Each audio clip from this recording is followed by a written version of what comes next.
یو ورور دا تپوس کړی دی چې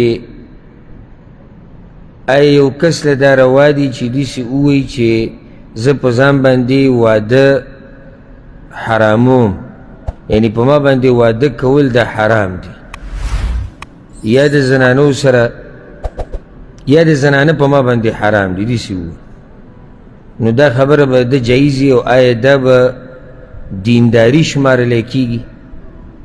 الجواب وبالله التوفیق. اول دا قانون یاد کړئ ګوره، او چې دا قانون د یاد کو ډېرې مسلې به ته حل شي چې هېڅ چاله دا نه دی جایز چې هغه په ځان باندې حرام کړي هغه څه چې الله حلال کړي، او نه دا چاله جایز دی چې حلال کړي هغه څه چې الله حرام کړي دي. یو شی حلالول او یو شی حرامول دا اختیار صرف او صرف د رب العالمین سره دی.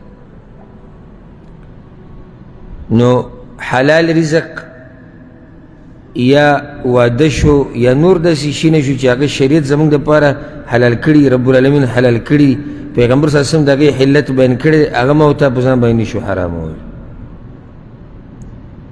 او ځکه الله سورة المائده کې دا خبره کړې ده، یا ایها الذین آمنوا لا تحرموا طیبات ما حل الله لکم. ای ایمان والو هغه پاک څیزونه چې الله ستاسو دپاره حلال کړي دي هغه په ځان باندې مه حراموئ. الله وایي نو نه دی جایز چې حلال موږ حرام کو. او ځکه دا یاده کوي د دې آیت په شان نزول کې یو دا خبره ذکر کېږي چې بعضو صحابه کرامو دا اراده کړې وه چې ځان د زنانو نه او د شهوت نه او د ودون نه دې نه ځان لرې کړي. پیغمبر صلی الله علیه وسلم منع کړو، الله دا آیت نازل کړو. او یو روایت کې داسې راځي، امام ابن جریر راوړی دی چې مجاهد رحمه الله وی بعض کسان په صحابه کرامو کې، یو په هغو کې عثمان بن مظعون رضی الله عنه، عبدالله بن عمر، دوی اراده کړې وه چې تبتل اختیار کړي. تبتل یعنې ګوټونو کې کېناسته چې بلکل سړی د ودونو نه او د زنانو نه او دې نه لري، تر دې چې دا اراده یې کړې چې خپل شهوت ختم کړي. نو الله دا آیت نازل کو.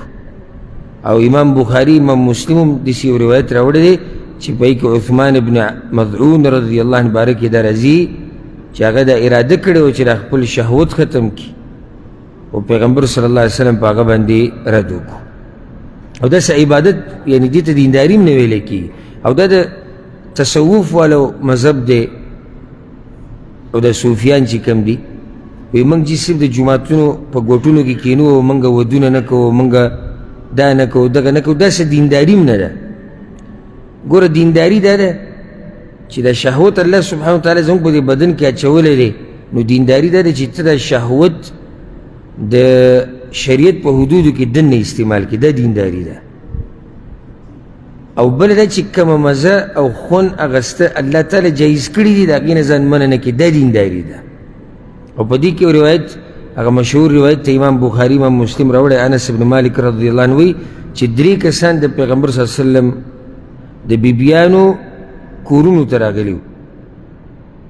نو هغوی تپوس وکړو د پیغمبر صلی الله علیه وسلم د عبادت په باره کې چې هغه څنګه عبادت کوي. نو هغو له خبر ورکړو چې پیغمبر صلی الله علیه وسلم خو روژه هم نیسي او بوزکۍ هم د شپې او د کیږي هم تهجد هم کوي او د زنانو سره نکاح هم کوي. نو کأنهم تقالوها، یعنې د هغوی دا ذهن و چې دا پیغمبر دی که دی عبادت لږ هم وکړي څه خبره نه ده، که دی د شپې او د کیږي څه خبره نه ده، که دی پکې یو ورځ بوزکۍ هم څه خبره نه ده، او پیغمبر دی. الله وله تېر شوي راتلونکي خطاګانې ټولې معاف کړي دي، او موږ خو عام خلک یو. نو هغه یې ووایي چې زه به هره شپه لمونځ کوم او ټوله شپه وده کېږم به نه. ابل وایي چې زه به روزانه روجې نیسم، نو ابل وایي چې زه به د سره ودونه نه کوم، د زنانو سره به نه میلاوېږم. اوس دا که دې زموږ د جاهلانو ته نن سبا ووایي، نو وایي دې کې څه دي؟ لکه کله چې موږ په یو بدعت باندې رد کوو چې دا کار ناروا دی مې کوو، نه نو اوس وایي دې کې څه دي؟ یو سړی لګیا د عبادت کې ته ورته مه کوه. اوس دې درېواړو دې خبرو ته وګوره، یو وایي زه به روزانه روژه نیسم، بل وایي زه به ټوله شپه تهجد کوم، درېیم وایي زه سره واده نه کوم.